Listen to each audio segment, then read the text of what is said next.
What's up, Christ Centered Mental Health community? This is me, David Lee Chu Sarche. I represent Christ Centered Mental Health, the ministry where I talk about mental health awareness from a Christian perspective in order to give you real hope in Jesus' name to the glory of God the Father by the power of the Holy Spirit. Alright, before I get started on this video, I just have one announcement to tell anybody who's new to this channel. Please check out the Christ Centered Mental Health Ministry website. It's www.christcenteredmentalhealth.org. On there, you can have access to the On Faith and Mental Health blog that I update daily, or not daily, but frequently. You can also have access to the Patreon account if you feel led by the Lord to support this ministry. You can pledge to Patreon, or you can support the ministry through prayer as well. Also, you'll have access if you live in the Toledo, Ohio area. You can check out the Christ Centered Mental Health Bible Study Support Group that meets once a month on the second Saturday of every month at 1 p.m. at the public library. So yeah, check that out. Check out the website. You can see the ministry statement of faith. You can also find how you can contact me or someone on my team for 24-hour peer support. So yeah.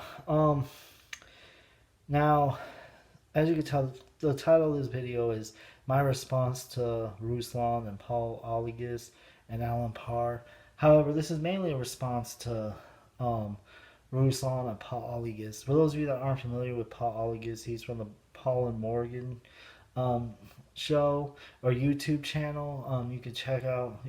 I love all three of these brothers immensely. I watch Ruslan, I watch the Paul and Morgan show, and I watch Alan Parr as much as I can.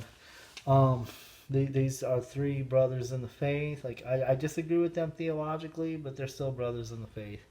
So apparently, Alan Parr released a video. I didn't see the video, but apparently he released a video where he was examining one of Beyonce's newest album, or one of her newest songs on her new album, and on his thumbnail it was a picture of her album's cover, and the picture shows Beyonce being it shows her being very sexually explicit.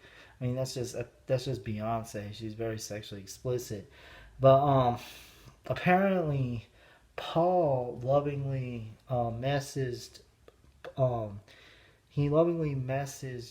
Alan Parr and said, "Hey, I think you should be careful with the thumbnail because you could cause a brother to stumble," which is actually biblical. I mean, Paul talked a lot about if not placing a stumbling block in front of another brother who may be a weaker brother in the faith. So that's actually biblical. He was doing the biblical thing, and I'm pretty sure, and I know Alan Parr didn't mean any ill will when he posted that upload. like but then Ruslan, I mean, Alan Parr made an apology video. He apologized if he caused anybody to stumble with the cover with his thumbnail. That wasn't his intent. And then Ruslan responded. He responded in a video about that, and he essentially he pretty much talked about why he defended Alan Parr, which there's nothing wrong with that. But in his video, he talked about someone that would say something like that to Alan Parr. He said that they fall under two camps. He said they're either those who are a slave to lust, or they are legalistic, essentially. But and he said that if they're enslaved to lust, then they need to just completely get off social media. Completely. They have no business being on social media. They have no business being at the beach or at the mall or anything like that, at the swimming pool.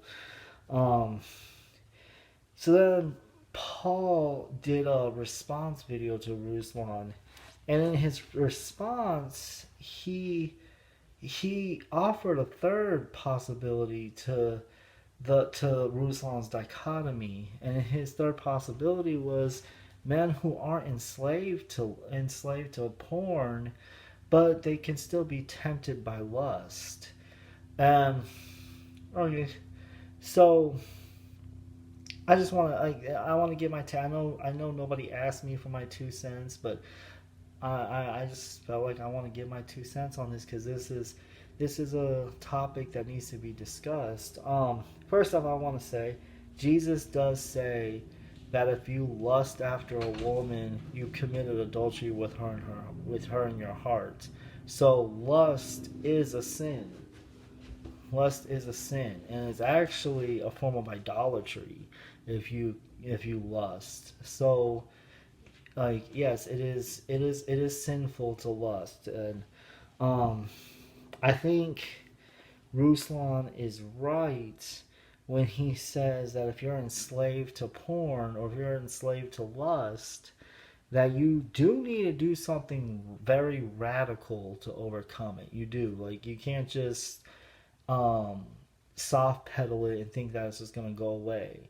Like you need to make take some radical steps to overcome it. Like if it comes down to you need to get off social media, then maybe that you need to get off social media. However, I think those radical steps that you need to take is gonna be different for each person because every person is an individual. We all know our strengths and our weaknesses. We all know what helps ourselves individually. There's not a one size fits all for each individual. Like so, I don't think that cutting everything out completely might work for some people who struggle with lust, but it probably won't work for other people who struggle with lust because there are some people who if they could cut everything out completely, but if they don't address the issue because it's ultimately a matter of the heart, and so if they cut out all social media and get off technology and like don't go to the swimming pool, don't go to the beach or anything, if they don't resolve the issue of the heart, then it's still going to control their life. So that may not be the answer for those type of people. Um, yeah. So, and then I would say that Paul is right when he offers the third category of there's men who aren't enslaved to lust, but they could still be tempted. That's another third category that I think people need to consider. And I'm gonna, and I would actually say what Ruslan did. He committed the false dichotomy fallacy by saying those were the two possibilities, the two categories he presented. He presented those as if those are the only two categories. But as Paul exposed, there's a logical third category that Ruslan didn't even consider. And I'm actually there's actually a fourth category then that I'm going to propose um, that that people need to consider too. That fourth category there are Christian brothers and sisters who struggle with mental illness. And the reason why I bring that up is because certain mental illnesses like bipolar disorder or schizophrenia or like the spectrum of schizophrenia or other mental disorders can cause someone to be more susceptible to like being sexually promiscuous or being like our sex like when we get into certain when our symptoms really flare up, we can be more susceptible to lust. And so that's the fourth category. It's not that we're enslaved to porn or enslaved to lust, but our mental illnesses can cause us to be more susceptible to lust. And so like like Paul said, like for the weaker brother, you should be mindful of them. And it's not like you shouldn't look down on the weaker brother. You should be more mindful of, like Paul said, if my eating meat will cause my brother to stumble, then I will not eat meat for the sake of my brother.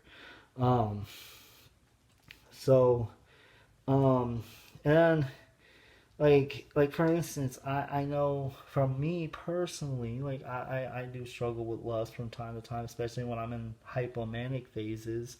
And but I don't need to get off social media. I like what I do is when I'm when I notice that I'm getting hypomanic, I mean I have accountability partners around me. I'm accountable to my church, and I'm also accountable to my wife.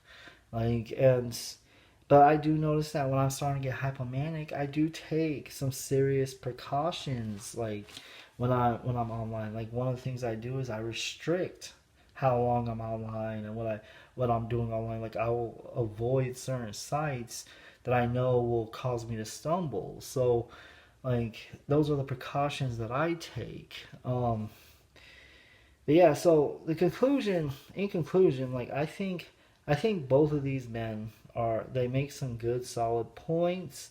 Although I do tend to agree more with Paul on this. Like I think that Paul is more correct. I think he handled it the right way when he went to Alan Parr privately, like Matthew 18 talks about going to your brother privately and talking to him first. And he handled it the biblical way by privately messaging him, and Alan like thanked him for it, and then they like honestly like that's where it should have ended. Like I don't think it should have like I think it should have just ended right there. Like Alan didn't really need to make an apology video, but I do greatly respect that he did because it shows that he cares about his audience. um, I agree with Paul that there's a huge difference between breastfeeding, a woman breastfeeding, and a woman who is being sexually promiscuous. There's worlds apart. Like that's not even in the same category. I think that Ruslan was being a little bit graceless in like his video, like not too graceless, but he was being a tad graceless in his video. Like, again, I'm saying this with love in my heart for all three of these men involved. Like, they're dear Christian brothers, and I'm not judging them, but I do think Ruslan was being a little graceless in his approach. All right, so that's it. That's all I have to say. Please let me know what you all think in the comment section below. Please leave a like to this video and subscribe to the channel. And like if any of these three guys see this video, just please know my heart that I'm not judging you guys. I'm not condemning you guys. I care about what you guys are saying. I care about you guys personally, and I just I think that the issue the category that I raised up does need to be brought up, and I really hope that everybody considers the category that I brought up and thinks about what I talked about in this video. Um, yeah, so thank you everybody for watching this video. If you if you do feel led by the Lord to pledge to the Patreon account, please do so. And if you do, it will give you access to a private Discord community for online peer support and fellowship. It'll also give you access to an On Faith and Mental Health blog, which, by the way, my books, On Faith and Mental Illness from a Biblical Perspective, and my devotional, um, I'm still working on them. Like I don't know when I'll have them published, but I just want to let you know that they are in the works. Um, yeah, and yeah, so if you go on the ministry website, again, I do want to let you know that you can contact me or someone on my team for 24-hour peer support. Yeah, so that's all I have to say. Hope you guys have a good day. God bless you and stay strong in the Lord. All right, bye.